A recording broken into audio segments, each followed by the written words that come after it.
Hello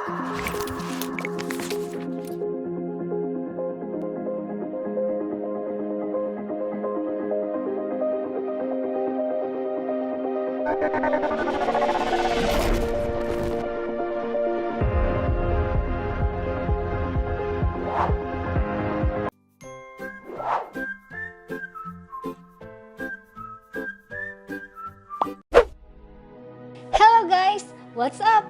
How is everything? Masih semangat?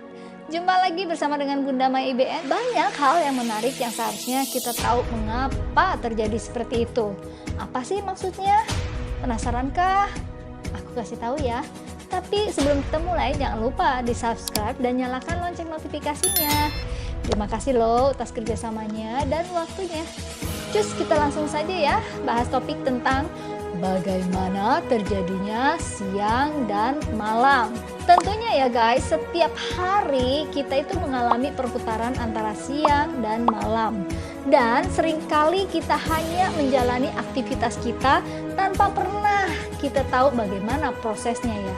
Perputaran waktu bagi manusia adalah bagian dari perjalanan hidup manusia di bumi ini. Tapi bagaimana siang dan malam bisa terjadi? Siang terjadi kala matahari terbit dan malam menjelang ketika sang surya perlahan masuk ke karaduannya. Tapi aku kasih tahu lagi ya guys, bahwa sebenarnya hal itu terjadi karena rotasi bumi atau perputaran bumi pada porosnya lah yang menyebabkan terjadinya siang dan malam. Oh iya, bagaimana bisa? Karena bumi kita adalah salah satu planet yang mengitari matahari dan juga mengitari dirinya sendiri.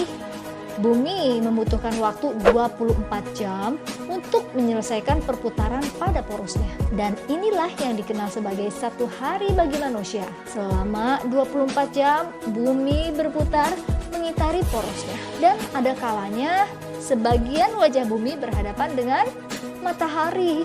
Dan inilah area yang mengalami siang. Dan kemudian seiring dengan perputaran bumi, wajah yang tadinya berhadapan dengan matahari kemudian berputar membelakangi matahari sehingga sisi wajah bumi yang tidak disinari matahari menjadi gelap. Begitu guys.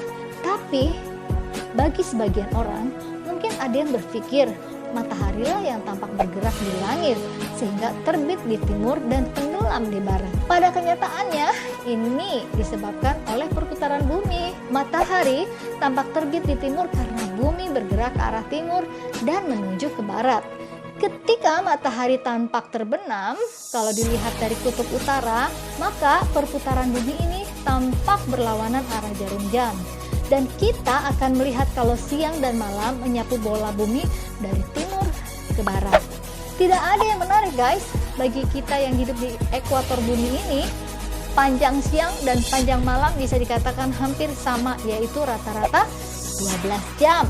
Ada kalanya suatu lokasi di utara selatan mengalami siang dan malam yang panjang. Apa sih yang menyebabkannya? Kita tahu guys bahwa bumi itu berputar pada porosnya dan perputaran itu menyebabkan terjadinya siang dan malam. Tapi poros ataupun sumbu bumi ini ternyata memiliki kemiringan 23,5 derajat. Nah, bahwa sudut kemiringan tersebut dihitung dari perpotongan bidang ekuatorial bumi dan bidang orbit bumi terhadap matahari. Kemiringan poros bumi ini juga memberi pengaruh pada musim di bumi yang menyebabkan terjadinya perubahan musim. Misalnya kalian sudah tahu kan musim-musim yang ada di bumi ini, ada musim panas, ada musim gugur, ada musim dingin, musim hujan, dan lain sebagainya.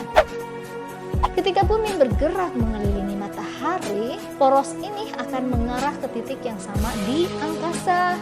Di bola langit, titik itu berada dekat dengan polaris di bintang utara. Artinya, akan ada saat di mana salah satu belahan bumi yang 23,5 derajat lebih dekat ke matahari atau lebih jauh dari matahari selama bumi mengitari sang surya selama 365,25 hari atau yang disebut dengan tahun. Ada saatnya ya, ketika di bagian kutub utara bumi, kemiringannya lebih dekat dengan matahari. Dan pada saat di bumi bagian belahan utara, lebih banyak mendapatkan sinar matahari. Sementara di kutub selatan, kemiringan poros bumi menempatkan jauh dari matahari. Sehingga di area ini mengalami musim dingin dengan siang yang lebih pendek. Nah, pada bulan Desember, kemiringan kutub utara justru malah menjauh dari matahari, guys. Dan kali ini giliran kutub selatan lah yang lebih dekat ke matahari. Sehingga area belahan selatan mengalami musim panas dan mengalami siang yang panjang. Sedangkan di utara mengalami sebaliknya, yaitu musim dingin dengan panjang siang yang pendek. Titik balik musim dingin atau winter solstice bagi bumi belahan utara biasanya terjadi tanggal 21 atau 22 Desember yang sekaligus juga menjadi titik balik musim panas bagi belahan selatan. 2 kali guys dalam setahun, dari tanggal 21 Maret dan 23 September saat matahari di equinox, yaitu perpotongan 2 garis eliptika dan ekuator langit, membuat lamanya siang dan malam akan sama, yaitu masing-masing 12 jam.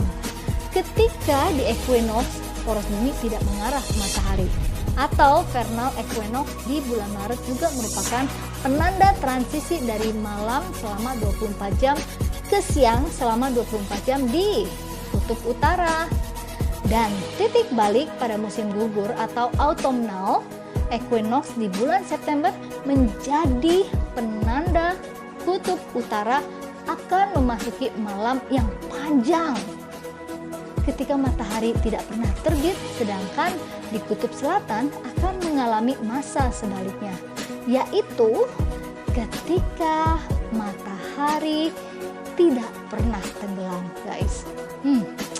Agak simple tapi rumit ya guys. Menurut kalian gimana? Hal yang seperti ini apakah menurut kalian masuk di akal? Tapi faktanya seperti itu. Jika ada masukan, tolong tulis di komentar ya, agar aku bisa membangun channel ini lebih baik bersama dengan kalian. Tapi jangan lupa ya, like, comment, serta subscribe dan nyalakan lonceng notifikasinya. Terima kasih dan sampai jumpa lagi. Bye-bye. Sebelum menutup video ini, for your information, saya Bunda Maya IBN bekerja keras bersama dengan tim membuat 8 channel dengan konten video informasi yang berbeda setiap harinya. Dengan tujuan agar bermanfaat buat kawan. 8 channel yang Bunda Maya miliki adalah 1.